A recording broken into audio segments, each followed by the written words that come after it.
first of all, let me get your response as a member of the Israeli government to what Hamas has said here, saying there will be no ceasefire, they will not agree to one, unless the 8-year blockade of Gaza is ended. Well, we'll just have to continue until we beat Hamas. Hamas is a terror group that works out of Gaza, has shot over 2,000 rockets on Israeli towns and homes, including my own home in Ra'anana. This is unacceptable. But what's interesting is that who's standing behind Hamas? Who's funding Hamas? And the answer is Qatar. Qatar is a mass funder of terror and death all around the world, including $250 million to Khalid Mashal that has his headquarters in Qatar. And I think we have to stop this.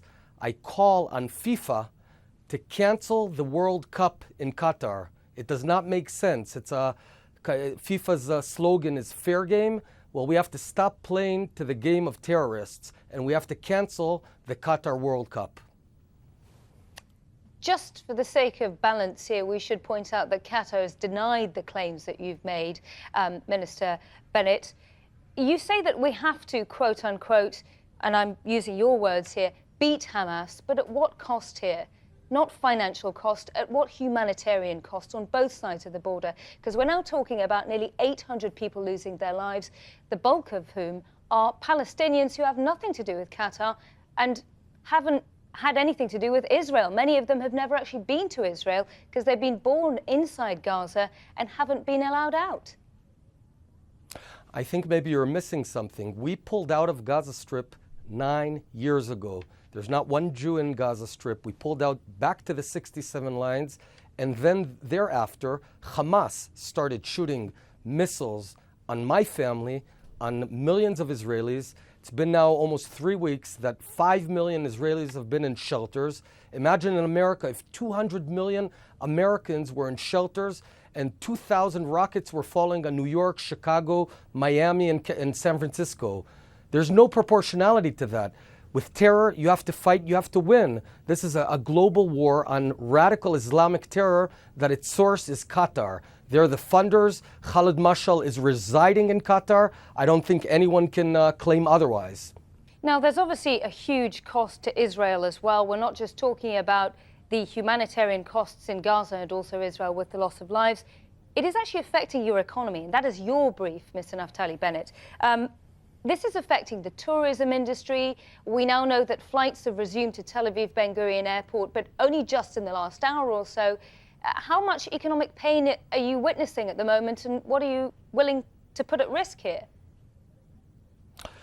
Israel's economy is very strong, resilient.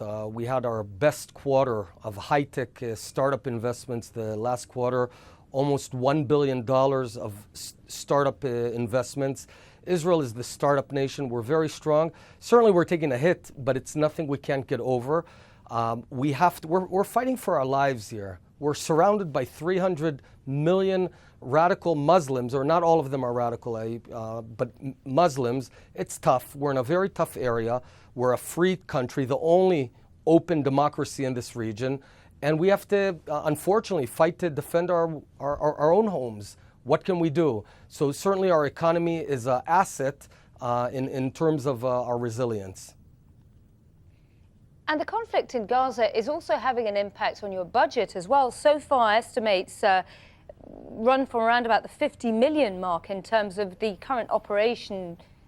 If it keeps going, that's what it's costing you as well. So it's not just lost revenues in tourism, it's costing you from your defense budget as well. You have to manage the books here for this country. That's right, but when you're talking about our own lives, I've got 4 children. I'm talking about their lives. We've had many rockets shot at my hometown of Ra'anana. There's no price tag to that. The moment Hamas stops and disarms itself, we're done. We're not seeking to recapture Gaza or anything of that sort. We want them to lead a good life in Gaza and us side by side. We expect all the billions of dollars that have been invested in Gaza to go to building a prosperous economy there and not a fortress of terror. But they decided to spend all that money in terror tunnels that go into Israel, into thousands of missile launchers, into tens of thousands of missiles and rockets. It's their very poor decision. And I think the world should back this.